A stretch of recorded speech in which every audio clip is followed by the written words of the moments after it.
I'm Jim Dixon, member of the board for the Alliance Center for Independence, also co-chair of Nichols Voting Rights Committee. Hi, my name is Christine Hines. I am a volunteer here with the Alliance Center for Independence, and I am also a member of the New Jersey statewide Independent Living Council. My name is James Michaels, and I am the secretary of the CP Group, a group of professionals over 21 with cerebral palsy, based in Maryland.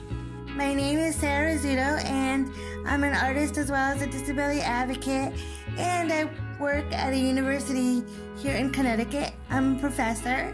Hi, my name is Nabil, and I have cerebral palsy. The Americans with Disabilities Act, or the ADA as most people know it, means so much to me.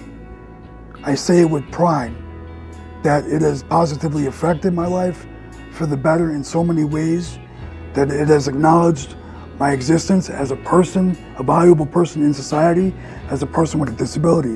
What can I say about the ADA? I think it's sweeping, it's a good legislation. I have a slight vision impairment, so obviously I can't drive, so the ADA was instrumental in getting paratransit services. So I use AccessLink. As a blind person, there's good news. It's been 15 years since I've been in an elevator that didn't have Braille. That's very nice. Is the ADA working? Yes, I believe it is, in the narrow way it was defined, where it assists in improving education for people with disabilities and access to basic public services and transportation. Being able to travel, even in my wheelchair, to having sidewalks fixed compared to so many years ago. Also with work accommodations. They were familiar with the ADA. They knew they had to look at my skills and what I can contribute in light of my disability.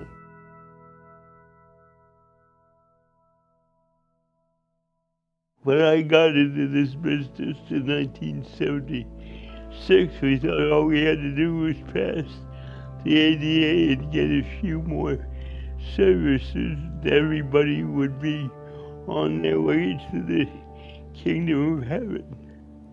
Today we discover that 80% of people with disabilities live at or below the poverty line. They don't have friends.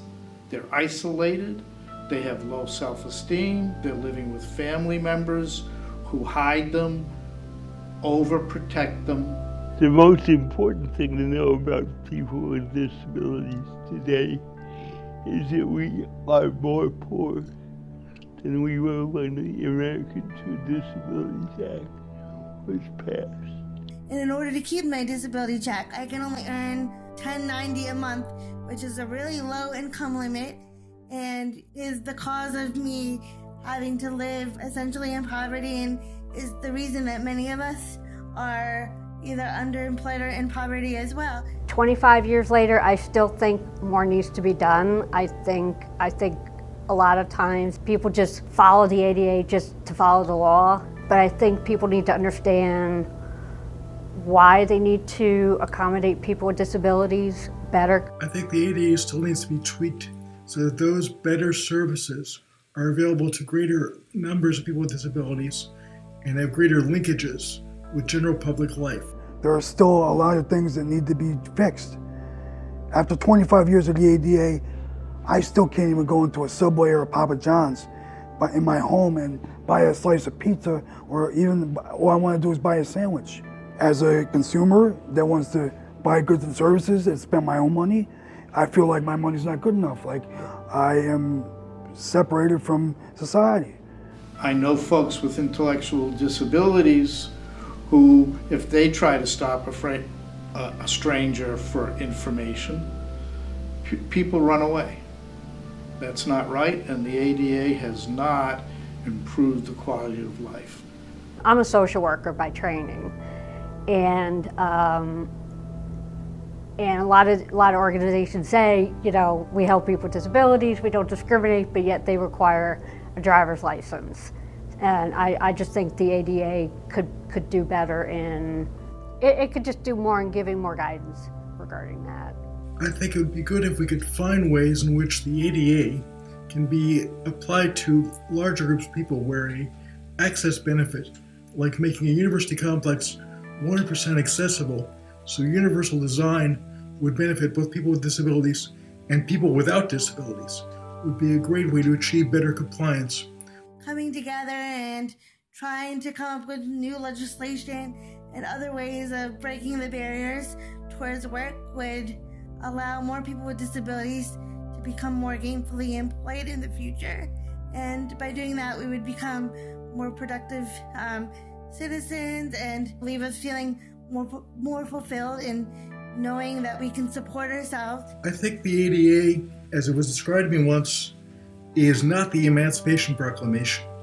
It's a Civil Rights Act. As a person with disability, I'm still waiting for the Emancipation Proclamation that makes me equal on a level playing field with everyone else without a disability or with different disabilities across our nation.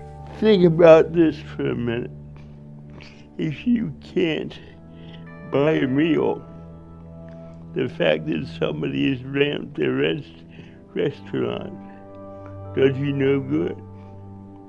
If somebody offers you a job and there's no accessible transportation, you can't get to it, that offer doesn't do you any good.